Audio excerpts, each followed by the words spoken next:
Hi everyone, if you're new to PDFsam Basic and want to learn how to use its most useful features, you're in the right place.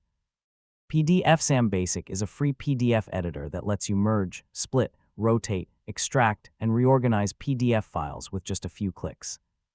In this tutorial, I'll give you a complete tour of PDFsam Basic and show you how to use its main tools. So let's get started. First, launch PDFsam Basic from your desktop shortcut or the Windows Start menu.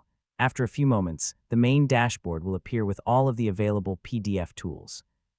On the home screen, you'll find tools such as Extract, Split, Split by Bookmarks, Split by Size, Alternate Mix, Insert Pages multiple times, Merge and Rotate. Each tool is designed for a different PDF task. Let's begin with the Merge tool. Click Merge, then add one or more PDF files by clicking Add or dragging them into the window.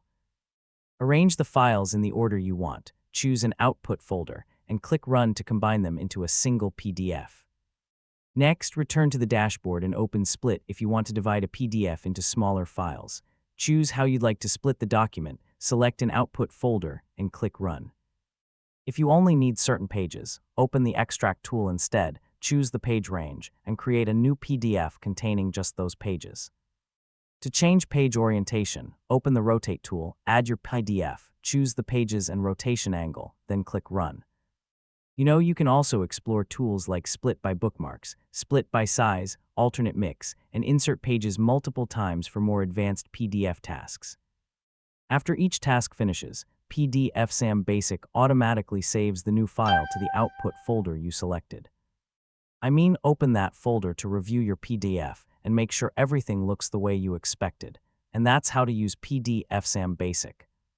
Once you become familiar with the available tools, managing PDF files becomes quick, simple, and efficient.